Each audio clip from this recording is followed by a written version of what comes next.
I like to challenge people, and today I'd like to challenge you with a few facts and figures about this question in particular. On the 6th of September in 1943, that's exactly 70 years ago tomorrow, Harvard University awarded an honorary doctorate in law to Winston Churchill. Churchill was in Cambridge, Massachusetts for the occasion, and he spoke to a group of Harvard undergraduates, and he made two fascinating observations.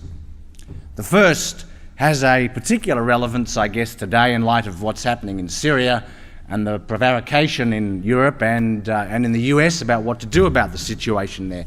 Churchill said that for a nation that has risen to being in many ways the leading nation among civilized peoples, it's impossible not to involve oneself in the problems of others. This was a speech in which he said the price of greatness is responsibility. That, I guess, is a universal truth, it has been for any great power. But Churchill said something else on that occasion, which was perhaps not so relevant in his own time, but highly prescient when one thinks about our time. He argued that the age of conquest was over. He said that there are greater prizes for nations than the taking of other provinces, other people's provinces or lands, or the grinding down of other people through exploitation. The empires of the future, he said, will be the empires of the mind.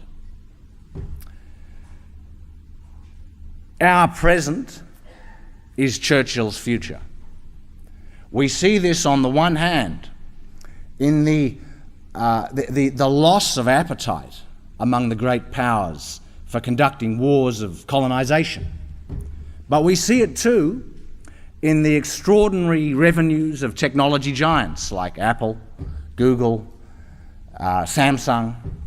We see it in the value of global brands like McDonald's and Starbucks and Coca-Cola.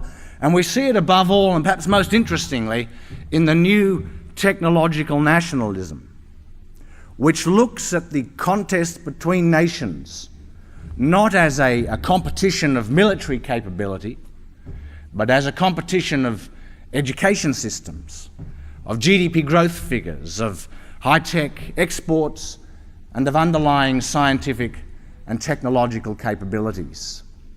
Now, sure, military might remains important.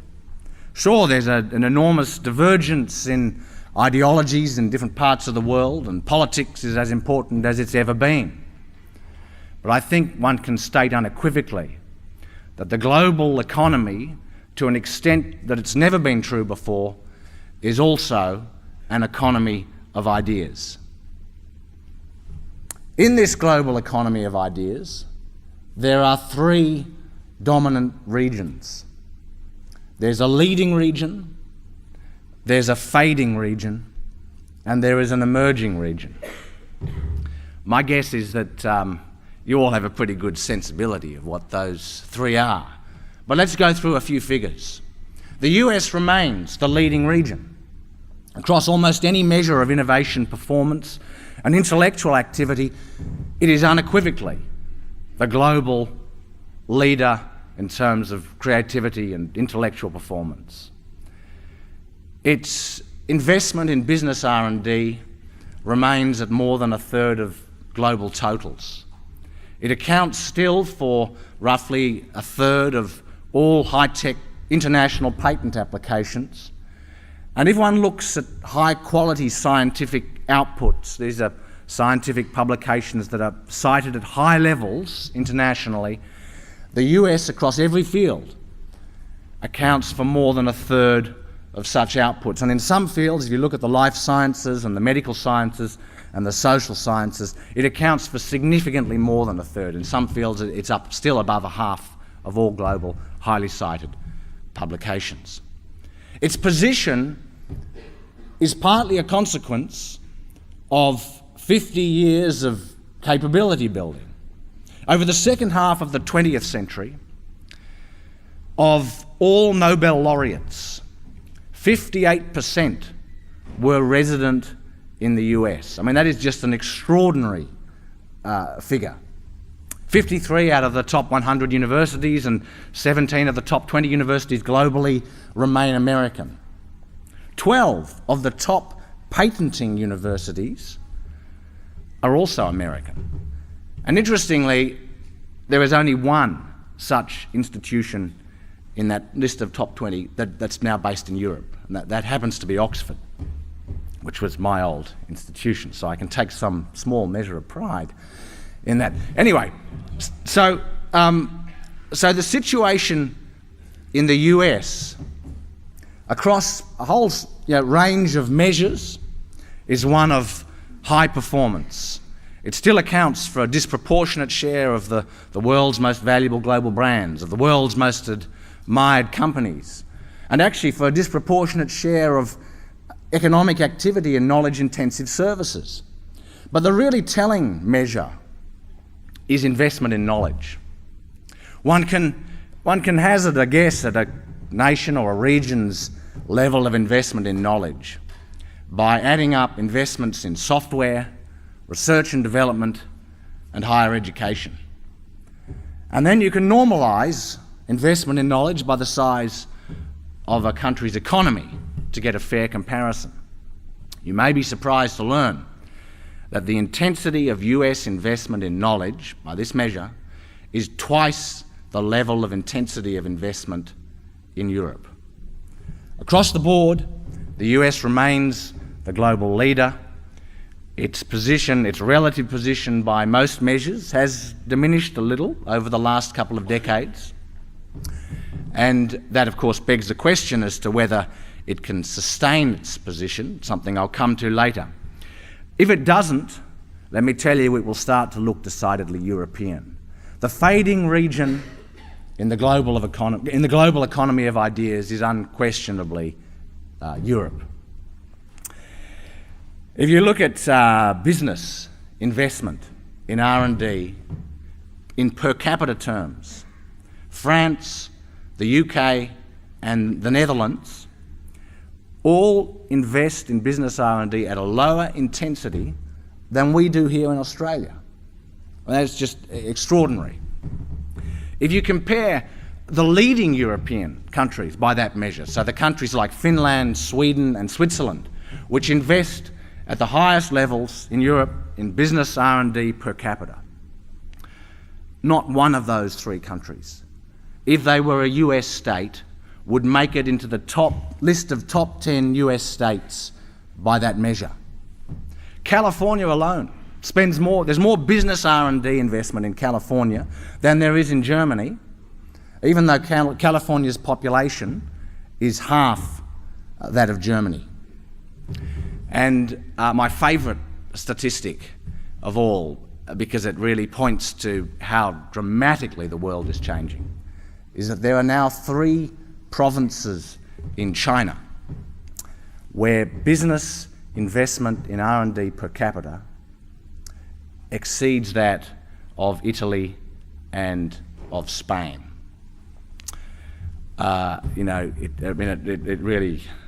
really makes you think. And if you look at patenting activity, there are now more than twice the number of international patents filed through the PCT process coming out of the Asian countries to our north than there are coming out of Europe.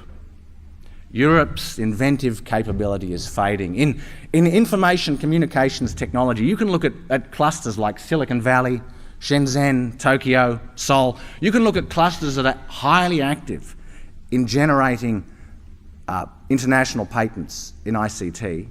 There is not a single European city or regional cluster now that is ranked in the top 10 such clusters globally in ICT, and believe it or not, the same thing is true in biotechnology.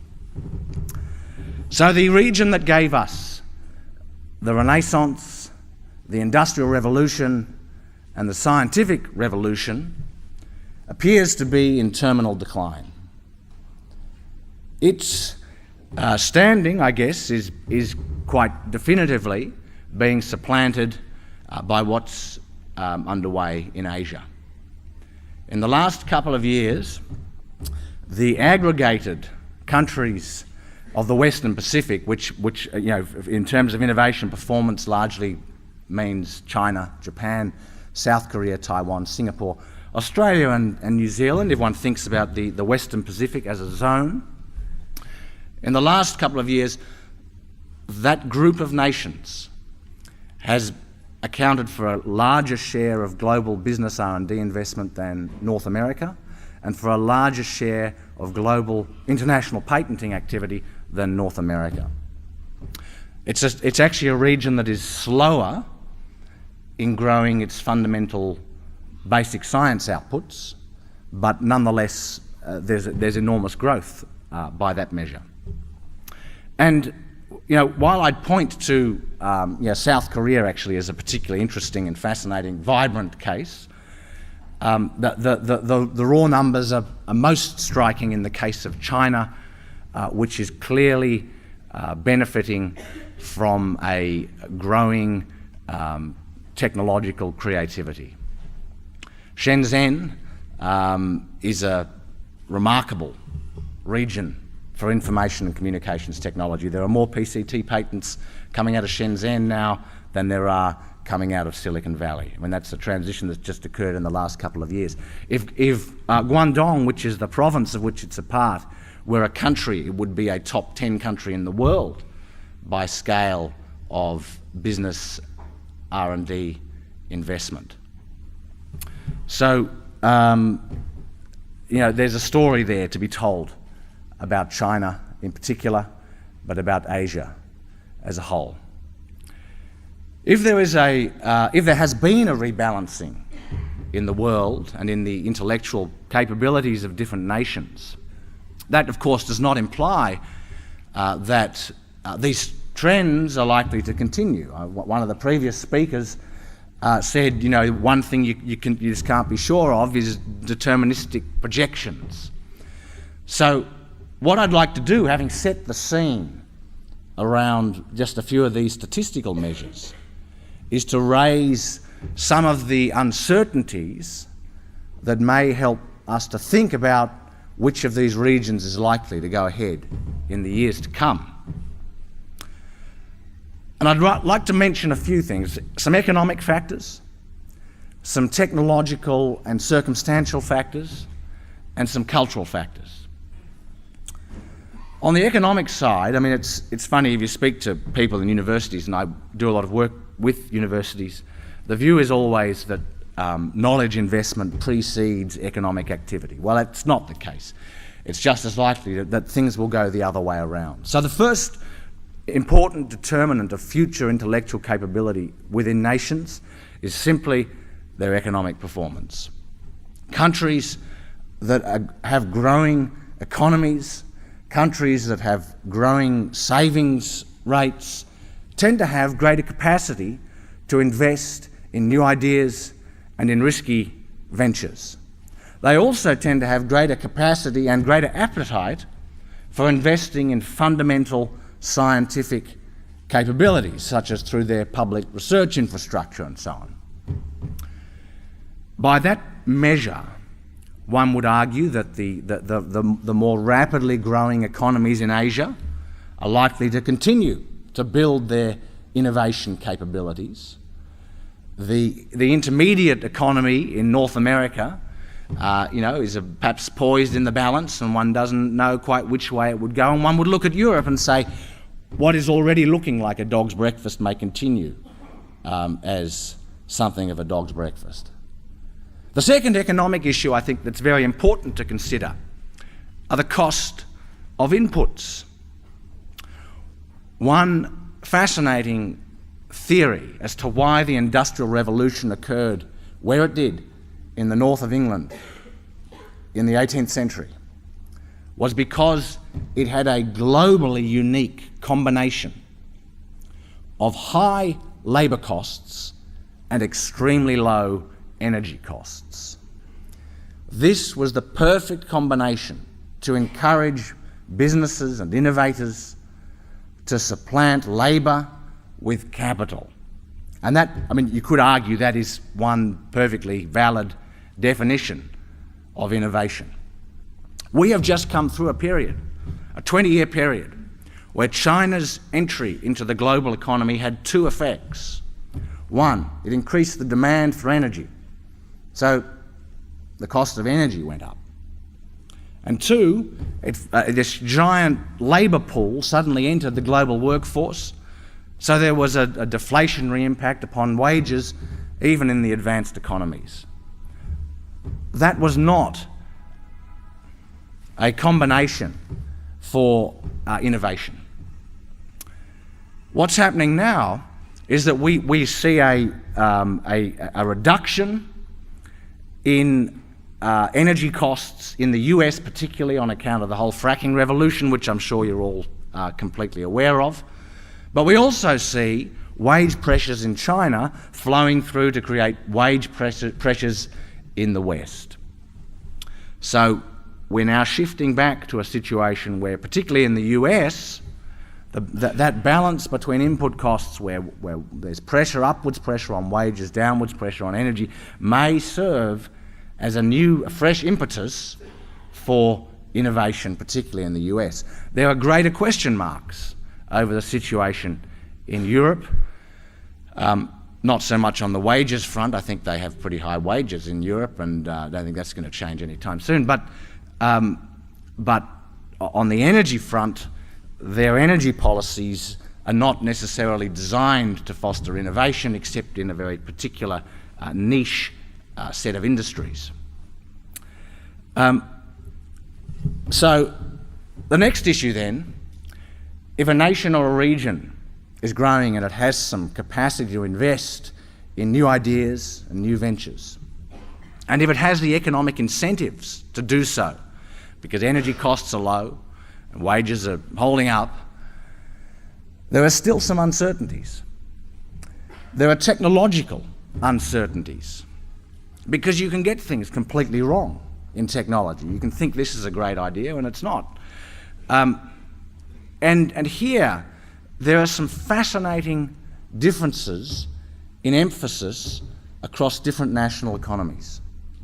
If you believe that the great advances in technology in the future will lie in services, in software, and in life sciences, then you would back the US, because it dominates in those areas in both the public and the private sector.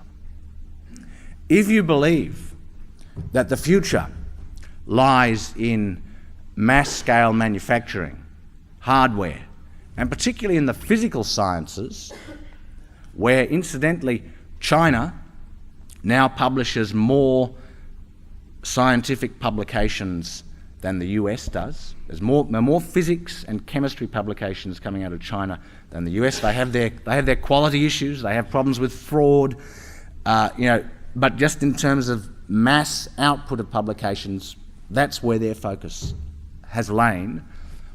If you think that's important, then you'd look at the Asian economies, and that's where you'd place your bet. In neither instance, except in some niche instances, I guess, would you place a wholesale bet on Europe.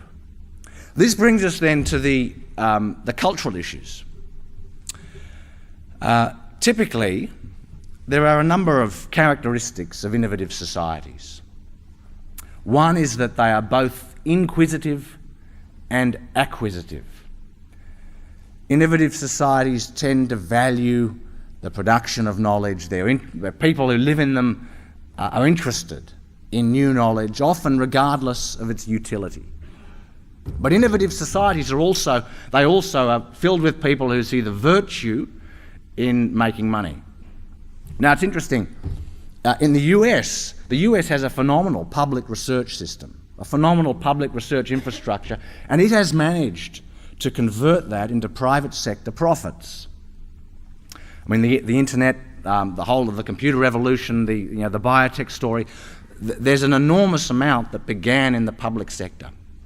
Europe also has a strong public sector in research, but it's not been able to affect the transition to new industries and so forth in the way that the US has.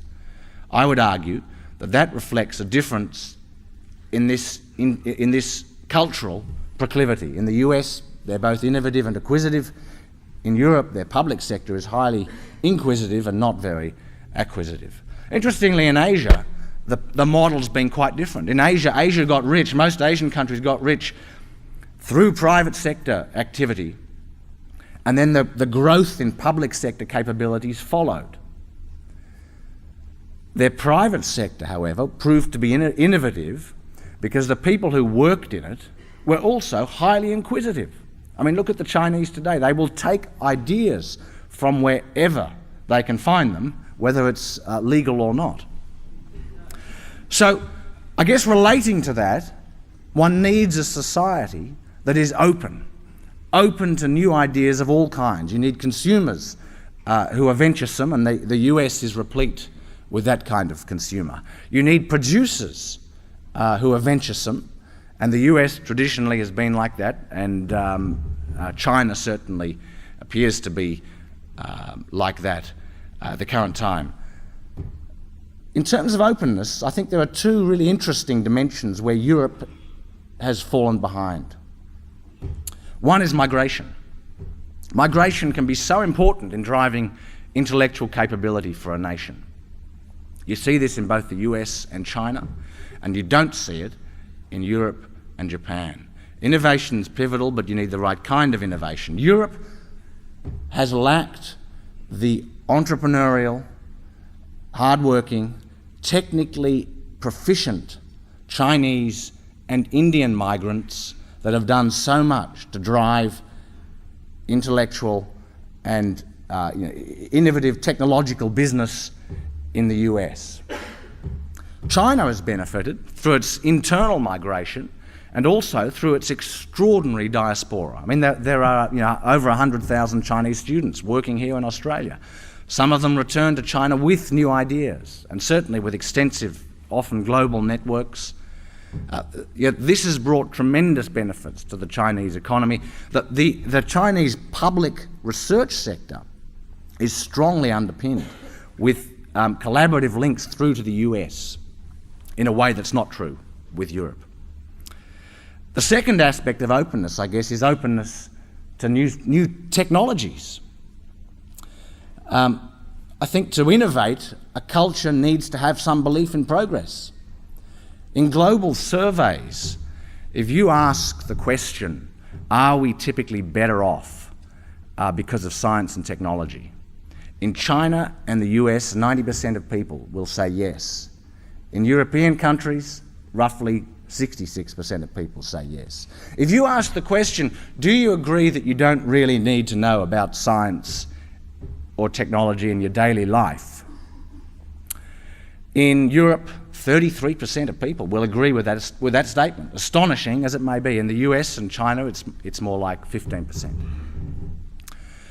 The final measure, I think, which is absolutely pivotal, not just for an innovative society, but also for a just one, is that it should be run as a meritocracy. It's true also, I think, for organisations and businesses. The most successful and innovative are usually run as meritocracies. The US has an extraordinary track record in this regard. There are questions one could ask about the situation in China, in Japan, and Europe. But I'll just make one interesting observation, because I was asked to talk a bit about political risk and technological risk.